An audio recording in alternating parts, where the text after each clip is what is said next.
to the place in the middle of the sun. And we'll sing this song, sing it one by one. What's going on, guys? Thanks so much for tuning in to today's show. I really enjoyed my conversation today with Kate Loree. Kate is a sex-positive licensed marriage and family therapist with a specialty in non-monogamous, kink, LGBTQ, and sex worker communities. In addition to her master's in marriage and family therapy, she also has an MBA and is a registered art therapist. And today we talk about consensual non-monogamy. And Kate has also been a practitioner herself of consensual non-monogamy since 2003. So I think that's important in listening to her, and she's drawing on her experience personally and in her work with her clients. And we talk about how to navigate it, whether you're in it right now, you're just curious, or you're beginning to start. There's lots of things to be aware of and things that can make it hard that Kate touches on. And it's a really broad topic because there's all kinds of ways to structure a consensually non-monogamous relationship. So we cover a lot broadly, but I think you guys will really enjoy today's show. Like I said, whether you're new to it or experienced and have been practicing for years. As always, thank you so much for tuning in. We really appreciate it. We hope you're having a wonderful day, evening, night, wherever you're listening to this show. Sending you lots of love if you're struggling through a breakup or just trying to figure things out, because one of the things Kate says is just to understand that you're having a human experience, and sometimes things get hard and difficult, and that you are not alone. And that's why I love doing this show, to be able to get the information for myself, share it with you guys, and to tell you that you are not alone. Enjoy today's episode.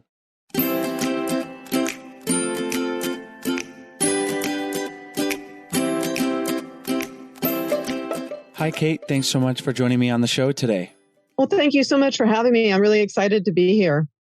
Today, we're going to talk about consensual non-monogamy, and you've written a book about it. You're a licensed therapist and a practitioner of non-monogamy. So I think you are the perfect person to talk to about this through your own experiences and that of your clients. So let's start with having you tell our listeners how you define consensual non-monogamy. Well, I think as far as consensual non-monogamy goes, I think for someone who doesn't understand or know that much about non-monogamy, sometimes they think it's a free-for-all. I'll actually give an example. Sometimes if I'm at a party and it's more of a party with people that are monogamous, they very quickly will make some joke that that indicates that a non-monogamous person doesn't have any boundaries.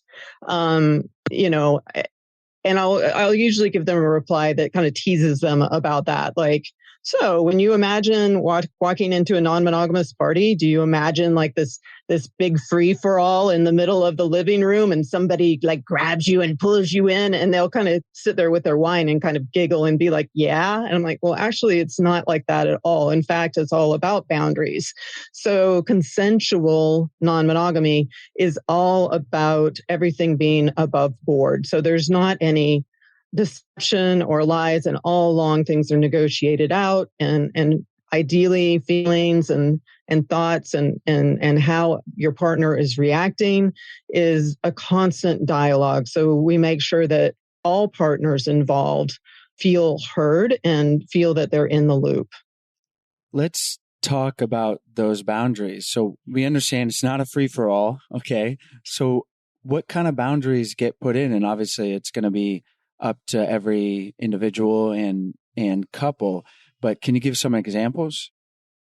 Yeah, let's think about a continuum. So non-monogamy, on the left side of our continuum might be people that are in the swing lifestyle. So those people may be emotionally and romantically monogamous, but sexually non-monogamous. And usually they play together, in some way, either with a couple or a group sex or another individual.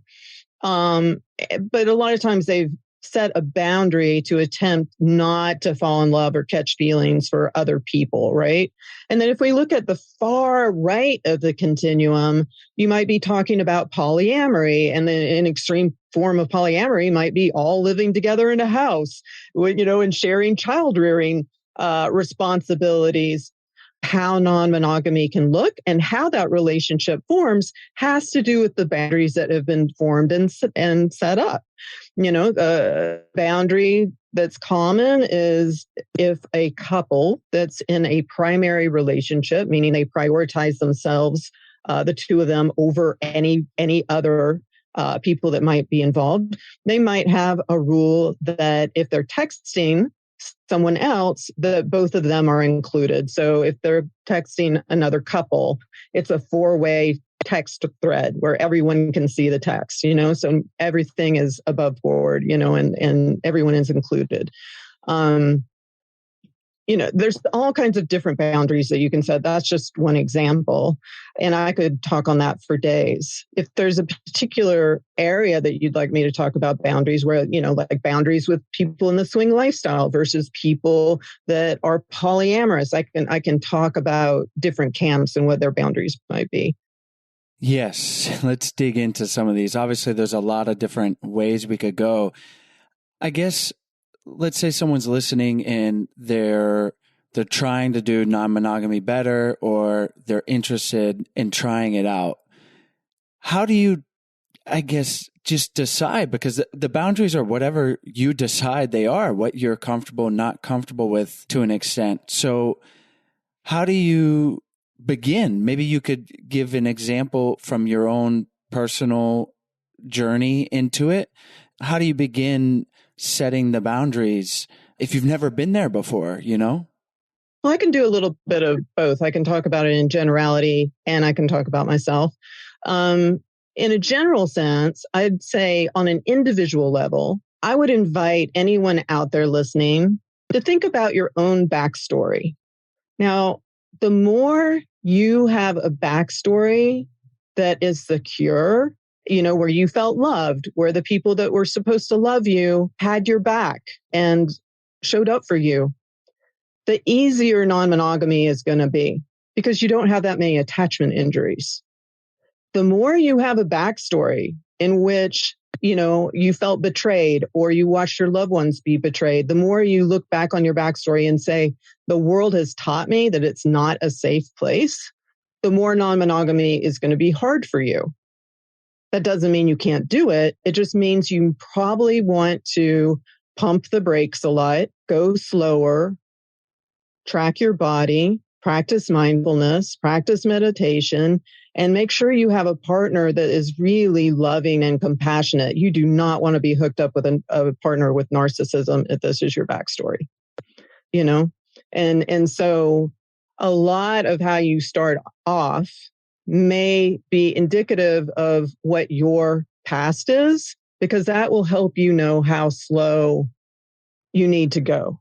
And if you have partners that have a lot of injuries in their backstory, again, I would invite that person to pump the brakes and go slow out of compassion for that partner. In terms of my own backstory, before I became non-monogamous, I had an 11-year monogamous relationship. So I know what it is to have a very long-term relationship that's monogamous. And then after that, I had a 13-year non-monogamous relationship and marriage.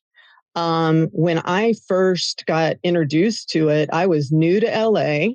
I was raised in the deep South, even though my family was, very open-minded, not your typical Southern family at all. But still, it's like I hooked up with this LA artist, and within a month, he's like, why don't we try non-monogamy? And I was like, what? But that was way back in 2003. That was a long time ago. And so we started out in the swing lifestyle back then. Now I would say I'm more solo poly at this point. But for me, the swing lifestyle was an easier start point because it was just sexual non-monogamy. For me to start out with being also emotionally non-monogamous, which is, being poly, that would have been harder for me. But not everybody's like that. For some people, poly is easier than the swing lifestyle because that deeper connection is easier for them than to imagine just having that lighter recreational sex that comes with the swing lifestyle. You mentioned attachment injuries and being aware of them, and we've talked about attachment theory, had whole episodes dedicated to it. I think it's really important to understand, certainly if you're going to get into non-monogamy, but even if you're not, it's really important to understand. Would you advise people that if they are insecurely attached, and you said to tread lightly, but maybe non-monogamy is not really for them in a sense? What's your stance there? I think, so let's face it, most therapists out there have a monogamous bias. Like I've run into plenty of therapists, famous therapists, who even on stage in front of 300 therapists listening have said bigoted statements regarding non-monogamy. So there's going to be a lot of people, language out there from therapists saying, yeah, you shouldn't do that. And I can understand their lens. They're thinking, okay, if somebody has had a lot of attachment injuries, they need to have that secure base with one person in which to heal. But another way you could think about it is that someone with a lot of attachment injuries that has trouble trusting any one person, if they have a security net of more than one lover who actually cares about them, then actually that security net is actually more helpful. Again, if they choose wisely and have kind partners, right? So if they get into a fight with one partner, they still have at least one other partner that cares about them that they can turn to. And that creates actually ideally more stability than if they just had one go-to for everything and they get into a fight and they don't have anybody that, you could argue that you could go to a best friend, but there is something about being able to have another lover that you're close with that you can turn to that really is nice to have, when you're hurting. That makes sense. You could argue either side. All I can tell you is that for people that identify as non-monogamous, even if they have a bad backstory, or let's say it's not about a bad backstory, maybe they struggle with depression or anxiety, that doesn't stop people from choosing non-monogamy. Just like if you said to an artist, oh, well, you have a mood disorder, you shouldn't try and be an artist. Being an artist is a hard life. That artist is not going to decide not to be an artist just because they have a mood disorder. Similarly, if someone identifies as non-monogamous, they're probably still going to proceed even if they have a bad backstory or they struggle with a mood disorder. Because that's just who they are a lot of times. Right. Let's say someone is exploring non-monogamy, they're not experienced. What are some of the big mistakes that people make that we want to help them avoid if they're listening right now?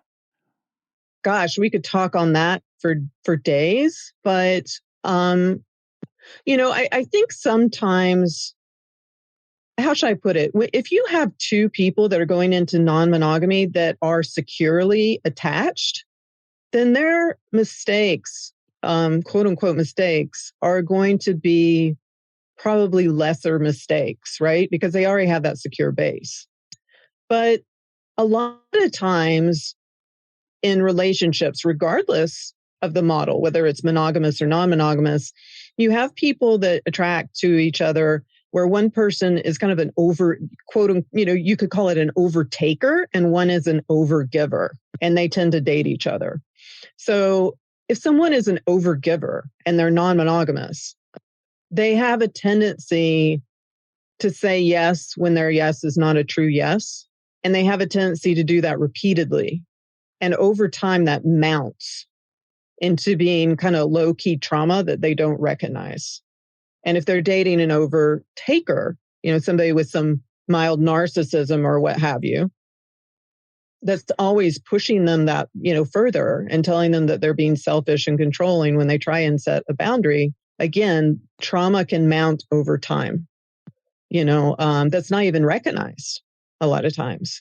So in that kind of dynamic, that's probably one of the most harmful dynamics you can find.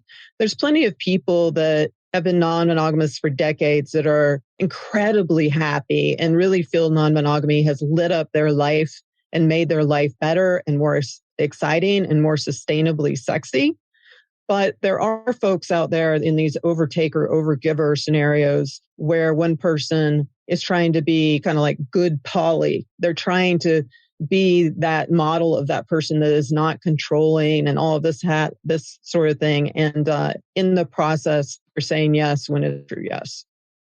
So basically not checking in with themselves and communicating, hey, this is a boundary. This is something that doesn't feel good, and just going along with it. Yeah, a lot of times what happens is they rely on their intellect too much. So, the overtaker might say, well, I want to sleep with, this other person over here. They've always been nice to both of us. They've always been respectful. There's no logical reason why I shouldn't be able to. And the overgiver will just think logically, well, that's true. This person has always been kind to both of us. Yeah. And I shouldn't control you. You're a free human being. Go and see this person, but they're not checking in with their body and noticing that knife drop inside their gut. They're staying up in their head. They're pushing down their feelings and disowning their feelings, noticing that they have all this anxiety and all that. And if the overgiver starts to track their emotions and their body sensation and just hits pause and says, you know what, can I come back in a couple of days and let you know how I feel about this, or in a couple of hours, and is able to sit with it and go, what does that knife drop in my gut mean? Oh, okay. And then is able to come back to their partner and say, you know what, our anniversary's coming up in a couple of days. Can you wait a couple of weeks past our anniversary to see this person? Or you've never spent the night with with anybody. Can you come back at 2 a.m. so we can wake up in the morning together? If they are able to make that ask, that will only come from tracking your body and really checking in emotionally, then from that place, their non-monogamous journey will be way happier. And of course, you have to consider all people involved, including the person that your partner wants to see, because we're all humans and we don't want to operate from a place of couples privilege.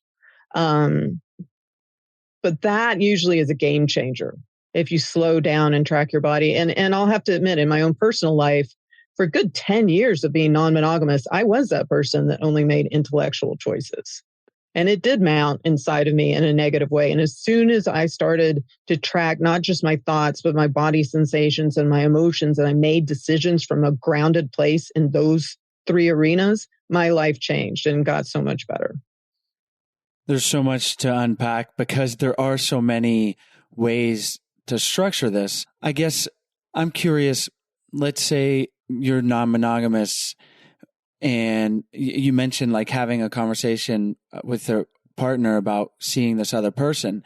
Like that's just an example of a let's call it a rule that's been created. Do you find that is the healthiest dynamic as opposed to like don't ask, don't tell? It seems like that kind of would not work if you have a primary relationship, wouldn't be super healthy. Yeah, with don't ask, don't tell, this is the problem with don't ask, don't tell. And I've seen this over and over again in my private practice. And I'll give you an analogy. Let's say Andy and Megan they're 28, around 28-ish, and they're at a beautiful dinner and they're all in love. They've been dating for about a couple of years. And on that dinner, Megan says to Andy, I love you. I just want you to be happy. You don't have to tell me everything. I trust you. I love you. And he's like, really? Are you sure? And she said, yes. And on that night, a don't ask, don't tell relationship has begun. And in her mind, she tells herself a story. This is as humans, this is what we do. We tell ourselves stories. So in her head, she thinks, oh, well, when he's on a business trip, he'll probably see someone once a year or something like that, And then 10 years deep, Andy finally says to her, I understand that we set up this don't ask, don't tell relationship, but at this point, I have to tell you what's going on. I've been dating Amanda for 2 years. I'm in love with her, and I want us to be poly. Now, what happened to her is that all these moments that she could have adjusted over time if everything was open have been robbed from her. And all of a sudden she's finding out 10 years of information in one blow, and it will land like a Hiroshima bomb on her. And she won't, that's what happens when you don't have a don't ask, don't tell policy. A lot of times the chickens come to roost eventually, and you end up being told so much emotional information all at once that it can be very devastating. So I never recommend a don't ask, don't tell policy ever, ever. Before we continue on, we're going to take a short break to tell you about our sponsors. Spring fever is in the air. With the smell of fresh blooms and the sun shining down on us, you can't help but feel inspired to spice things up and explore your inner desires and fantasies. Find stories that match your mood this season on Dipsea. Dipsea is an app full of hundreds of short, sexy audio stories designed by women for women. They bring scenarios to life with immersive soundscapes and characters, no matter who you're into or what turns you on. Seriously, they have stories for everyone and every fantasy. Find stories about that intriguing coworker with a British accent or hooking up with your hot yoga teacher. If you thought about it, they probably have it. New content is released every week, so in between listening to your favorite stories again and again, you can always find something new to explore. Dipsea also has sleep stories, wellness sessions, and now they also offer written stories. It's your go-to place to spice up your me time, explore your fantasies, or heat things up with a partner. For listeners of the show, Dipsea is offering an extended 30-day free trial when you go to dipseastories.com/I-do. That's 30 days of full access for free when you go to Dipsea, DIPSEA, stories.com/I-do. Dipseastories.com/I-do. Spring is in the air, and it's a time of new beginnings and a chance to reawaken your sexual energy with Like a Kitten. If you've ever visited a sex toy shop before, you know there is a crazy amount of products to choose from, and it can be totally overwhelming, and even more overwhelming if you're online shopping. Luckily, Like a Kitten makes buying sex essentials a breeze. Like a Kitten offers subscription gift boxes, so each season you'll receive a new shipment right to your door with all the ingredients to spice up your sex life. Their spring box will tickle your senses with treats like strawberry nipple arousal cream, cheeky apple lube, and melting rose petals for your bath. The people over at Like a Kitten are expert curators, and they hand select beautiful pleasure products. This spring, you'll receive a pink glass dildo, flowered glass Kegel balls, and even a mini flower pot with seeds for daisies, sunflowers, and roses. I love how Like a Kitten inspires me to play and explore in fun, new, creative ways. The spring subscription box is $79, which is an incredible deal since the products in the box retail for over $150. Also, something really sweet about Like a Kitten is that a portion of all sales goes to charities to empower women and support their education and health. To celebrate spring, Like a Kitten is offering our listeners 15% off and free shipping when you go to likeakitten.com/I-do or enter the code I-do at checkout. Just go to likeakitten.com/I-do or use the code I-do to get 15% off these incredible boxes. Likeakitten.com/I-do. The link is in the episode description. So a favorite ritual for Stella, my daughter, and me is to bake and share these delicious and chocolate chip cookies. We both love them, but then after eating them, I always feel so bloated. So I've decided that I needed to try something new so that I can continue to enjoy these cookies for the rest of my life. So I started taking the greens powder from Bloom, and it has finally helped. Bloom Nutrition makes it easy and delicious to enjoy your life and give your body what it needs to feel your best inside and out. Their greens and superfood powder blend fights bloating, helps digestion, increases natural energy, and keeps your skin glowing. Bloom greens are packed with over 50 nutrients, including whole fruits and veggies, fiber, probiotics, antioxidants, and more, all in one easy-to-drink formula. Mix it with water or a smoothie, add it to your daily routine, and it comes in 4 delicious flavors: coconut, mixed berry, citrus, and original. Bloom is made for you, whether you're trying to recover from a big meal or a night out, too many cookies, or you're just a fitness buff. Over 350,000 people trust Bloom to feel better every day. Right now, Bloom is offering our listeners 15% off your purchase of their greens and superfoods blend when you go to bloomnu.com/ido. That's bloomnu, BLOOMNU.com/ido for 15% off your purchase. Go to bloomnu.com/ido for 15% off. You said earlier about communicating and you're in open, and you said something about catching feelings, and that grabbed my attention, because let's say some couple out there is like, yeah, let's be sexually non-monogamous, but emotionally we're not. We're monogamous. To me, that is tricky because it's like sexual, physical act of having sex with another person is just like, okay, that's like a clear thing. We're going to have sex. Okay. But the emotions that I feel a lot of times may inevitably come up. How do you deal with that? And how do you go, oh, okay, whoa, I'm starting to like this person outside of just a casual sexual encounter. Do you know what I mean? Like it seems very nuanced and tricky. Indeed, it is. Well, I'll say this. For couples that I've known, at this point, I have some informal longitudinal studies in my head because I know so many people that have been non-monogamous, and I've known them since I was like, since 2003-ish. And so I know for a fact that there's like folks in the swing lifestyle that have been in that lifestyle for a good 20 years and been able to maintain those boundaries because basically they are just playing together, right? So that can be a lot easier to maintain that boundary. But even then, people can have that love at first sight thing happen, but it does help if that's your intention. If your intention is not to catch feelings, always playing together helps as a boundary. As soon as you decide to play separately, to say, oh, well, we just won't fall in love, to me, that's a form of denial. It's like believing that you're a robot or something.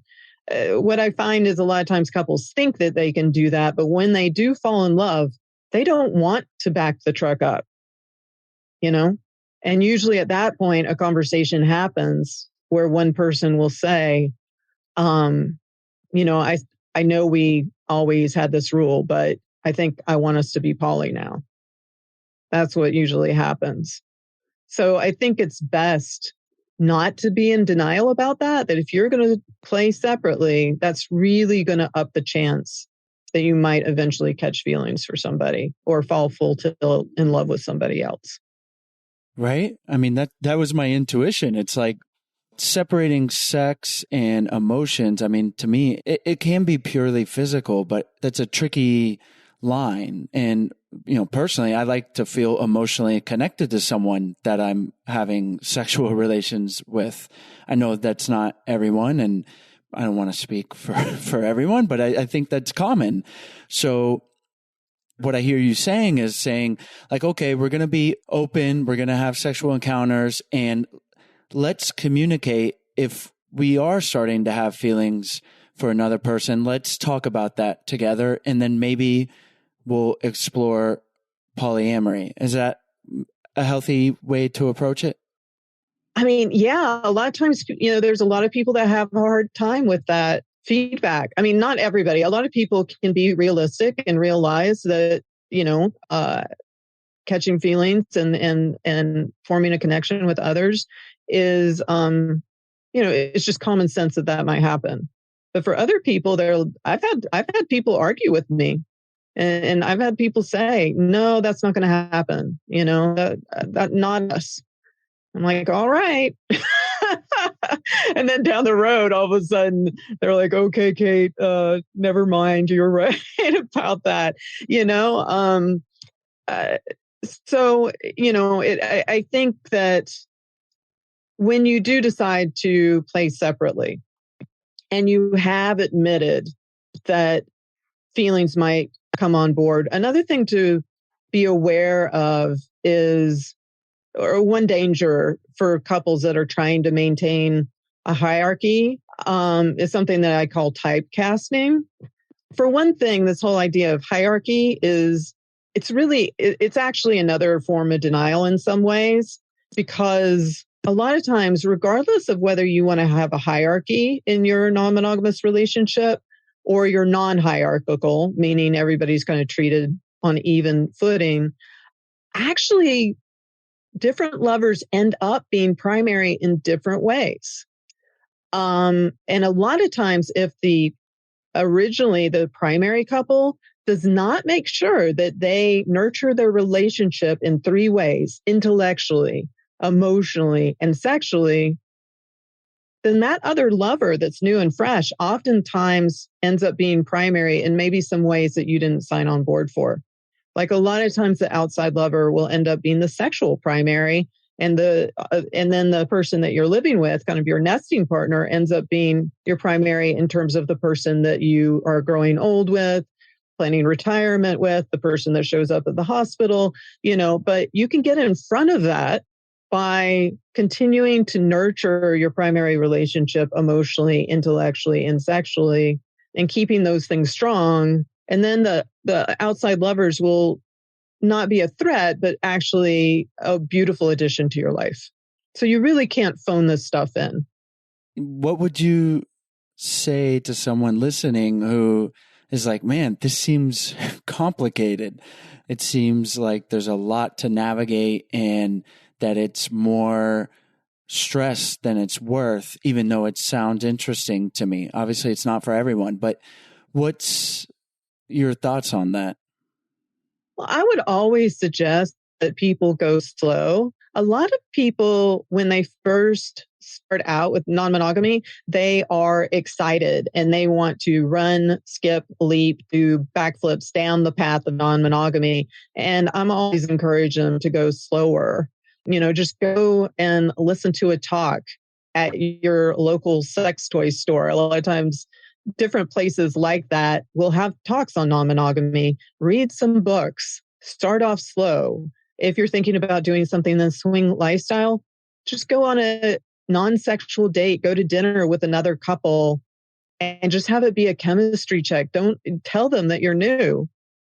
And, and just have a dinner with another couple. See how it feels. Or get on a dating site and just look at other couples and talk about it and have it be flirty fun.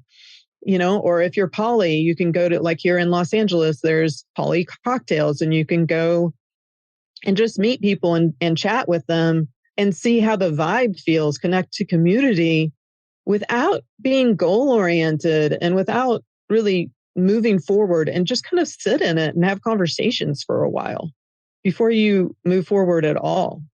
It doesn't have to be this fast process. If you go slow, it gives you time to process each next thing rather than stacking all these experiences on top of each other and not being able to process through. Does that make sense? That makes a lot of sense. And I think that's really valuable. let's talk about jealousy, because obviously that seems to be, as an outsider, the number one threat, the number one thing that has that pit of your stomach feeling of like sharing your intimate partner. How do you think about that? How do you work with couples through that? And what's the value in pushing yourself to be more secure and deal with jealousy? Yeah, well, I think first off, we have to understand that jealousy is a complex emotion. So if you unpack jealousy for any given person, when you unpack the jealousy suitcase, what's inside is going to look different. So, inside of jealousy, might be anger, fear of abandonment, like all these different things. And so when I'm talking to a client and they say, I feel jealous, I always unpack it to find out what is inside the suitcase, so to speak. And once you get more specific about what they're feeling, then a lot of times I also try and pinpoint a moment where they felt jealous and then unpack that as well. So if they're feeling jealous, like for instance, I'll give you an example. Say Allison feels jealous of Sarah when Allison and Bob go to the play party. And Bob is flirting with Sarah the whole night and ignoring Allison, who is his nesting partner, his primary. And in the morning, she's really sad and feels upset about that situation. Instead of her just saying, I'm just this petty, jealous person, maybe she needs to unpack it. Look at what the antecedent was to her jealousy. The antecedent, the thing that happened right before she felt jealous, was a series of Bob paying more attention to Sarah throughout the night. And oh, by the way, it was Allison's birthday that night, So when she looks into her heart and she notices that, then she can look at that antecedent and go, who played a part in this? And this is not for the purpose of shifting blame or anything like that. It's for the purpose of working through. And maybe the responsibility lies in two camps. The first camp is maybe Bob could have done better to make sure his attention was even between Sarah and Allison, if they have a non-monogamous relationship. And let's say Allison had other lovers too, right? So it's not like she's just with Bob, right? So he could have done a better job balancing between Sarah and Allison. That's kind of his responsibility. But then Allison gets in touch with her emotions and her feelings, and then she bridges back to the first or worst memory she can think of where she felt like that. So it's not necessarily a memory that's similar in story. It's similar in how she felt. And she thinks back when she gets connected to that night and she feels the sadness, the jealousy, all that. And she remembers a time when she was in a car with her parents and they stopped at a gas station and she went to go to the bathroom. And when she came out, her parents had driven off with her sister because her sister was making the parents laugh so hard that they forgot her. And this happened a lot. So she has a backstory in which her sister was always paid attention to more than her.